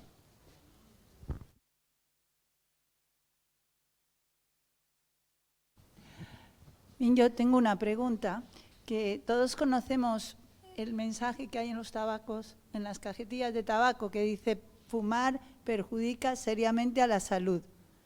Parece que está contra un comportamiento individual, que es fumar, pero sabéis que en Norteamérica, tanto en Estados Unidos como en Canadá, muchos jueces han reconocido que las víctimas de cáncer de esófago, pulmón, necesitan recibir, y de hecho han recibido, millones de dólares como indemnización. Por ejemplo, en Philip Morris, en Quebec, en Canadá. Entonces, mi pregunta es, habiendo tanta evidencia científica como tenemos ahora, muchos estudios epidemiológicos que demuestran que las residencias de gestión indirecta, las residencias concertadas, todo lo que es colaboración público-privada, supone un aumento de mortalidad doble o triple que las residencias públicas. ¿Por qué no se puede utilizar esta información cuando una persona muere en una residencia en estas condiciones que podemos identificar muy bien como falta de higiene, falta de nutrición, falta de personal, como un factor de riesgo que influye de forma causal en la probabilidad de morir? Esto para las residencias, pero es exactamente lo mismo en el sector vivienda, porque está muy documentado por la evidencia científica, tanto en Estados Unidos, Canadá, Europa, y ya no conozco más, pero si nos ponemos a buscar, es posible que también en Australia y en Japón, está muy demostrado que las personas que pierden su casa por desahucio mueren más, y que vivir siendo víctima de desahucio, y de esto tenemos muchos estudios hechos en Cataluña, supone una mayor mortalidad, peor salud y mayor mortalidad.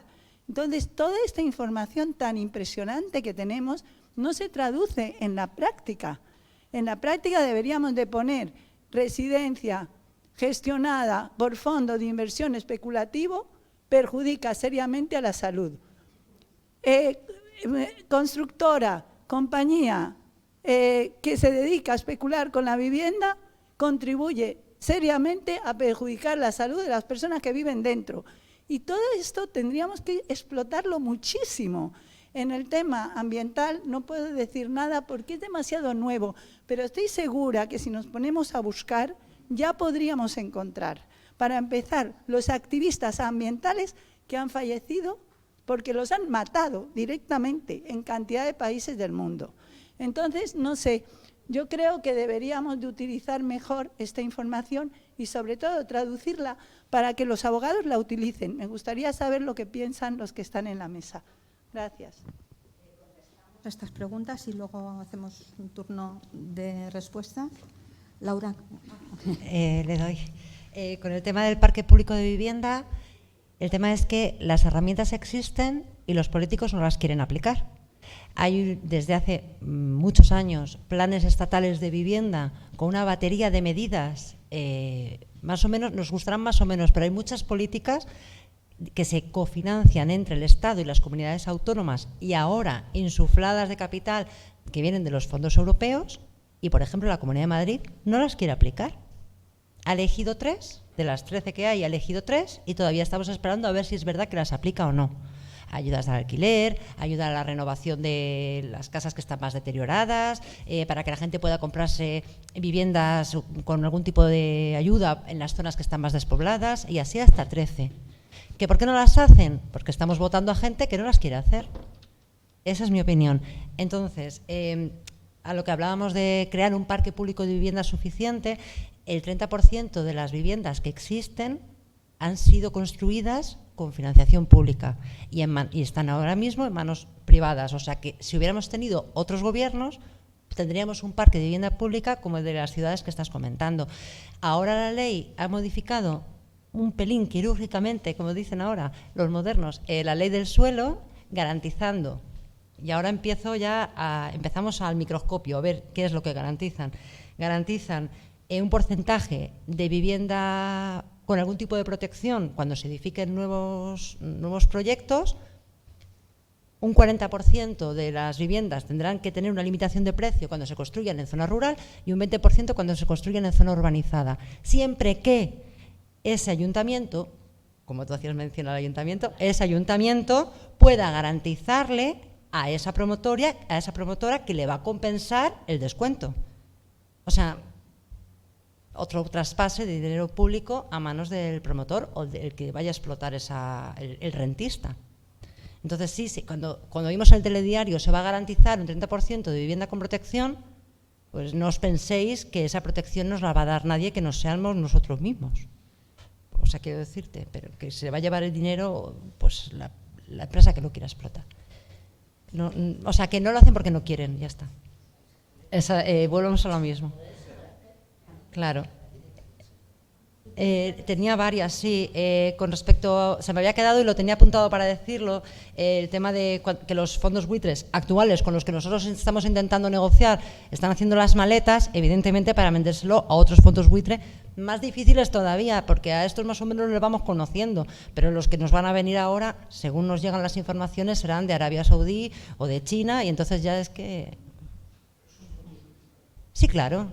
Son fondos buitre que se conformen a lo mejor ahora con menos porcentaje de beneficio o que están ahora metidos en este... O sea, estos vienen, extraen y se van, uno detrás de otro, eso es así. Lo que no se dan cuenta, claro, lo que les importa un pito es que dentro de esa especulación hay familias y ese ritmo tan acelerado de desalojos y de renovaciones de contrato y de tal, pues ponen en peligro la estabilidad de las familias, la proyección a futuro y lo más elemental del derecho a la vivienda digna y adecuada, el elemento principal es la seguridad en la tenencia. Que yo tenga la garantía de que voy a poder estar aquí, voy a hacer mi proyecto de vida aquí. Y eso es lo que se está vulnerando. Cuando hablan de, me parto de risa, entre comillas, cuando hablan de inseguridad jurídica. Inseguridad jurídica, hablan de la inseguridad jurídica ¿de quién? Porque los que no tenemos ninguna seguridad en la vida somos nosotros, ¿no? Y algo más tenía por ahí, alguna reflexión, no sé si me han dicho sobre el gran tenedor, ¿no? Que hablabas, es que tal señor tiene 5 o 10 casas. ¿Y qué pasa? ¿Que no voy a poder hacer con mi casa lo que yo quiera? Pues sí y no. Vas a poder hacer lo que quieras con tu casa, para empezar, porque la ley poco te va a limitar. Otra cosa es que te quieras pagar más de IBI. Oye, si lo quieres pagar, hazlo. Si la quieres mantener vacía, hazlo también. Si aquí las cosas se pueden hacer, es como decir, no puedes despedir. Si tengo dinero para despedir, despido. O sea, las cosas se pueden hacer. Y yo, por eso digo sí, no. Y no, o sea, sí, porque la ley te lo va a permitir, lamentablemente. Y dos, no lo puedes hacer porque las viviendas tienen una función social. Y no lo digo yo, lo dice la Constitución. Y el límite de la propiedad privada es precisamente la función social de la vivienda. Las viviendas son para que la habite gente y eso está por la Constitución. Tanto que unos se dan golpes en el pecho de que si son constitucionalistas o no lo son, pues el derecho de la propiedad privada no es ilimitado. Esto no es a lo loco, tiene un límite y es la función social de la vivienda. Entonces, cuando os sentéis con los cuñados y en las cenas de Navidad, en las paellas, y os digan estas cosas, pues se lo podéis decir, pues es que lamentablemente no puedes hacer lo que te dé la gana. Si hace falta viviendas, habrá que ponerlas en el mercado y si no, pues tendrás que cumplir las sanciones que te imponga la ley, que en este caso son muy pocas, pero bueno, ya iremos estirando el chicle. Y no sé cuál más, yo creo que por ahí ya estaba, ¿no? Creo que... Ah, bueno, lo que has comentado tú de la esperanza de vida y tal, la salud. Tenemos...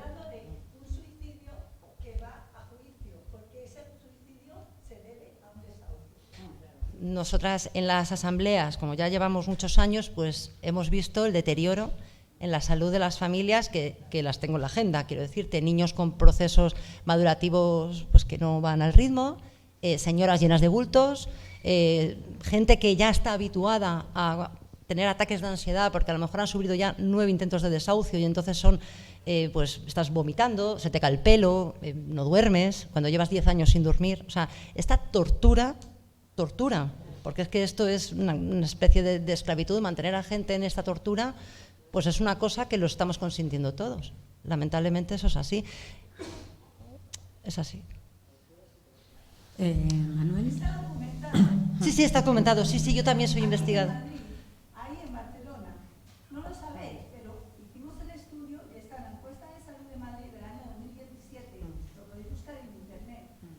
En otros factores que afectan a la salud, el gobierno actual del Ayuntamiento de Madrid colocó el informe en un epígrafe que pone otros factores para esconder lo que encontramos. Perdona, tenemos... Adiós, ya, perdona. Luego nos lo facilitas, por favor. No estoy hablando de Estados Unidos. No, yo también estoy hablando de Usera. O sea, sí. Sí. Sí, bueno, a ver, parte de la evidencia científica en el tema de residencias que tenemos es gracias a Vicky, ¿no?, que es la persona que ha planteado la pregunta, con lo cual, a ver, yo soy completamente partidario de utilizar el derecho de forma creativa, como se dice a veces, ¿no?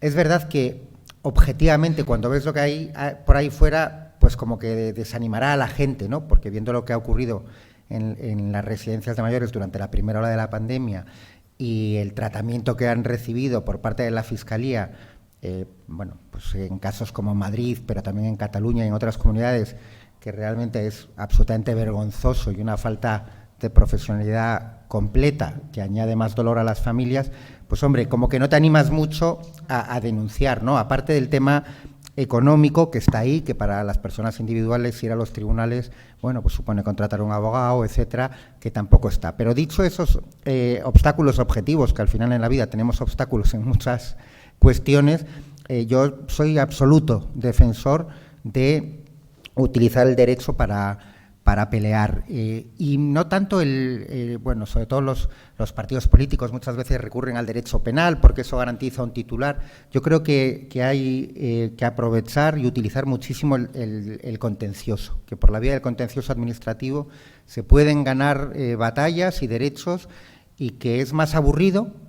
A mí me gusta, pero es más aburrido en general, y ofrece muchas posibilidades. Por ejemplo, y voy a poner un único ejemplo más.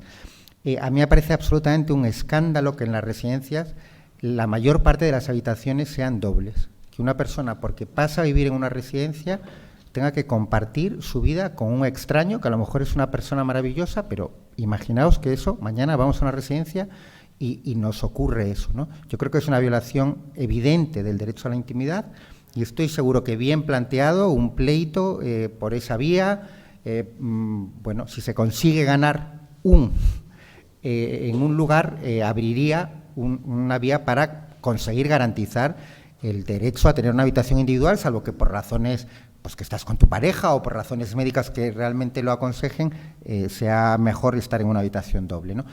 Y como eso, si nos ponemos, yo creo que saldrían otros múltiples ejemplos en los que la utilización del derecho podría ayudar, o sea que, y desde luego el que has planteado tú sin ninguna duda, ¿no? O sea que soy partidario al 120%. Bueno, yo sobre la directiva, es la directiva Bolkestein, y esto es que es debido a una morcilla que he metido yo aquí con el tema del libre comercio de servicios.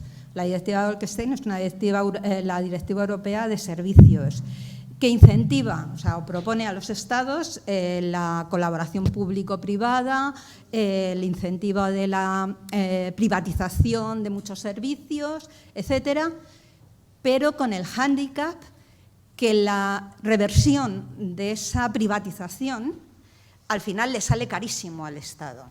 O sea, al final el Estado tiene que pagar la factura de la privatización, y además, si encima es un inversor extranjero que desde Luxemburgo o desde Singapur, por ejemplo, que son paraísos fiscales, se pueden acoger a cartas, a tratados internacionales que pueden demandar al Estado por la pérdida de seguridad jurídica esta que se habla, que nosotros no tenemos, no podemos reclamar, pero que los inversores sí, parece ser.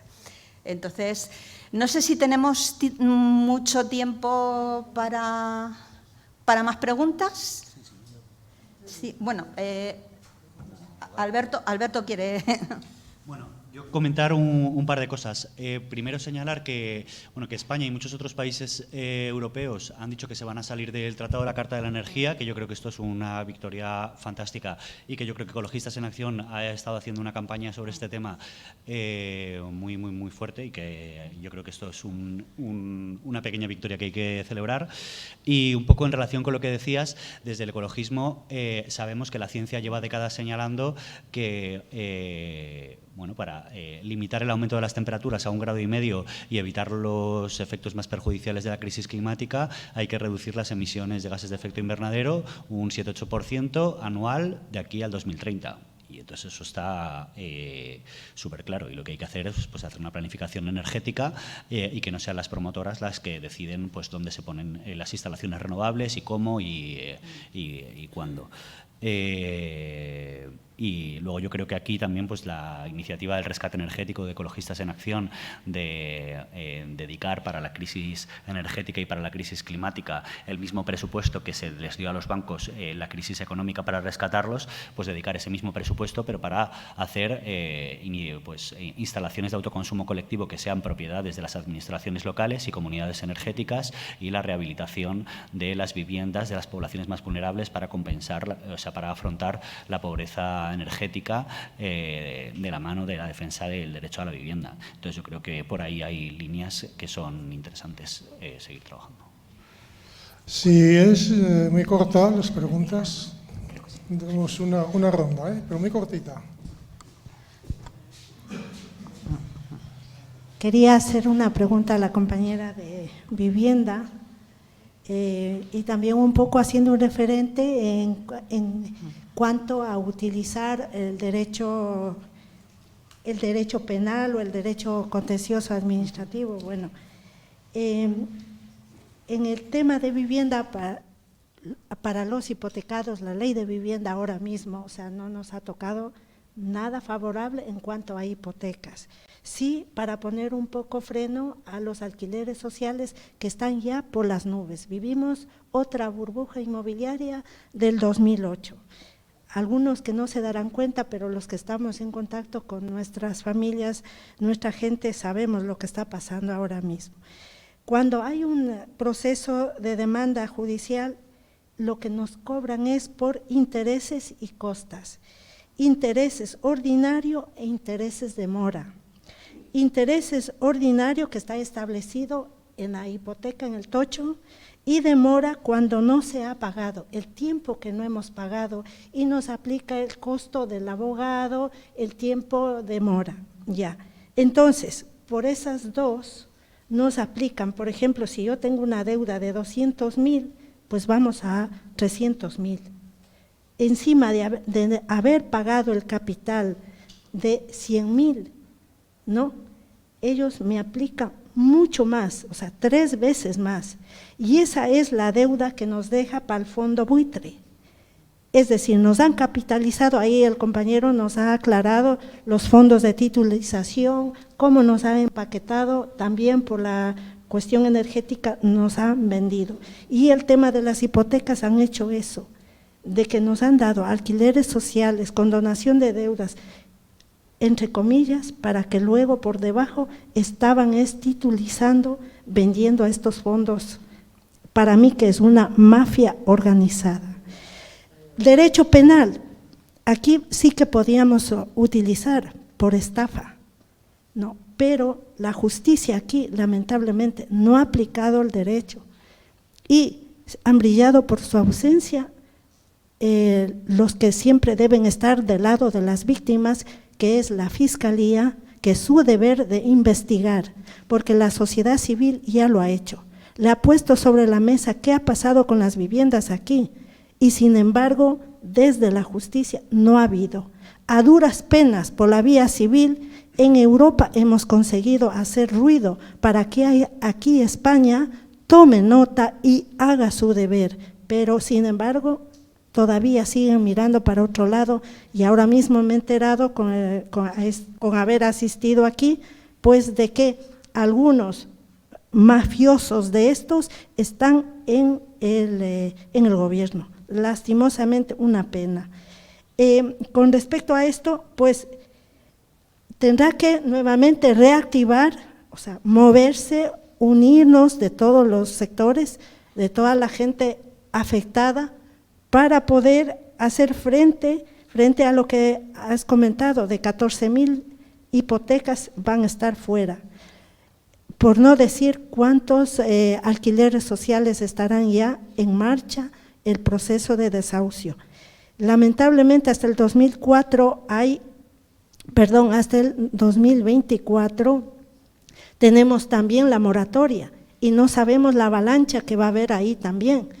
Entonces, ¿qué hacer frente a eso? Yo pienso que estamos viviendo una coyuntura política y habrá que poner o sí sobre la mesa para que ellos se pronuncien a ver qué van a hacer, porque también tenemos autonomías, tenemos ese trabajo que ustedes también han ido haciendo y hay en algunos sectores como Móstoles, recuerdo que en los ayuntamientos han ido presentando unas pequeñas propuestas para defender a los afectados. Entonces, en ese escenario, pues yo sí considero también la reactivación de las movilizaciones que ha habido antes, ¿no? Y sobre todo con la vivienda para no dejarse quitar, porque prácticamente si es una deuda que es producto de una estafa, ¿cómo podemos nosotros seguir asumiendo nosotros, la gente de a pie, y no la banca, los irresponsables, lo que han hecho mal y que han comprado esas deudas sin haber consultado a nosotros? Porque lo que han ido es vendiendo. Por ejemplo, cuando ha habido un proceso judicial, hay una sentencia de desahucio, previamente debe haber un diálogo también con los afectados.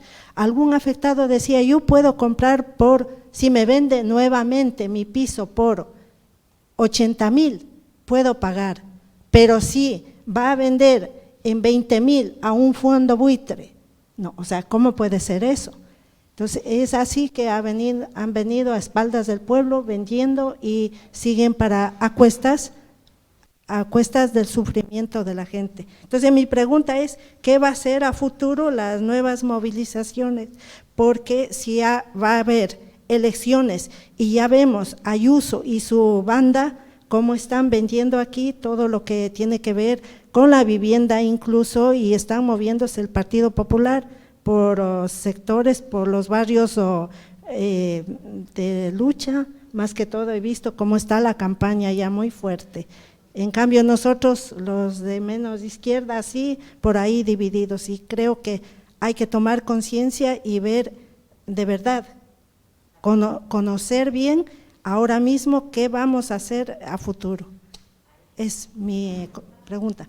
Yo contesto lo que me ha parecido que es la pregunta, ¿vale? Bueno, primero, como tú has hecho un repaso, es verdad que la gente de las asambleas sabemos exactamente, porque lo sufrimos en nuestras carnes, qué cosas habría que regular por ley y lamentablemente qué cosas se han quedado fuera de la ley. Y la ley es muy pequeñita, evidentemente. Todo el tema de las hipotecas se ha quedado fuera, el tema de las viviendas de la Sareb se ha quedado fuera. Toda la gente, que es muchísima gente, que está fuera del mercado regulado, que vive espachurrada en el sofá de su amiga, que viven 3 familias en una misma vivienda, la gente que no tiene ningún contrato, porque no es obligatorio registrar los contratos ni hacerlos públicos, toda esa gente que está fuera de la ley, evidentemente no les aplica la ley. O sea, todo el tema de los alquileres turísticos, los alquileres por temporada, evidentemente que la ley es muy pequeñita y la gran mayoría se queda fuera. ¿Qué vamos a hacer?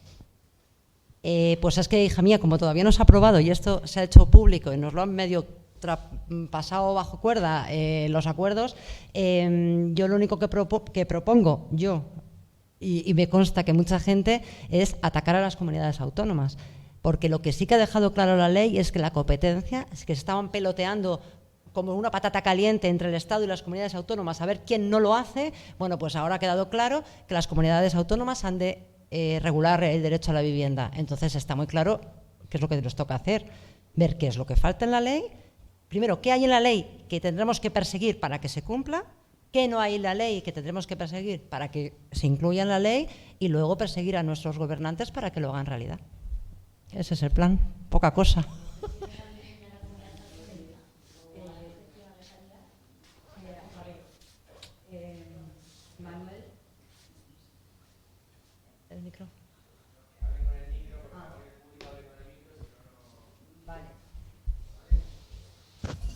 Manuel Rico contesta sobre el tema del derecho. ¿Quieres contestar? Bueno, a ver, muy brevemente, es que claro, si hay una estafa obviamente se puede utilizar el derecho penal. Yo hablaba más del ámbito de las residencias de mayores, que ya vemos lo que ocurrió. Obviamente, lo dije, la Fiscalía ha tenido una actitud completamente inaceptable y sin cumplir con su obligación, pero yo era el planteamiento más general que hacía Vicky, que yo creo que se puede utilizar el derecho mucho más, y no solo el penal donde corresponda o el civil donde corresponda, sino el gran olvidado para mí, que es el derecho contencioso. Sin más, en España está todo regulado, seguro que el tamaño del micro está regulado y, por lo tanto, cuando hay una regulación hay una vía de intentar pelear por ella, pero obviamente si hay una estafa hay que ir por la vía penal. Bueno, sé que hay muchas palabras por ahí, pero no tenemos tiempo para más porque a las 6:30 tiene que empezar el otro bloque de trabajo. Entonces, gracias a los compañeros y a las compañeras que han participado en esta mesa y gracias a vosotros por venir. Nos vemos en un rato.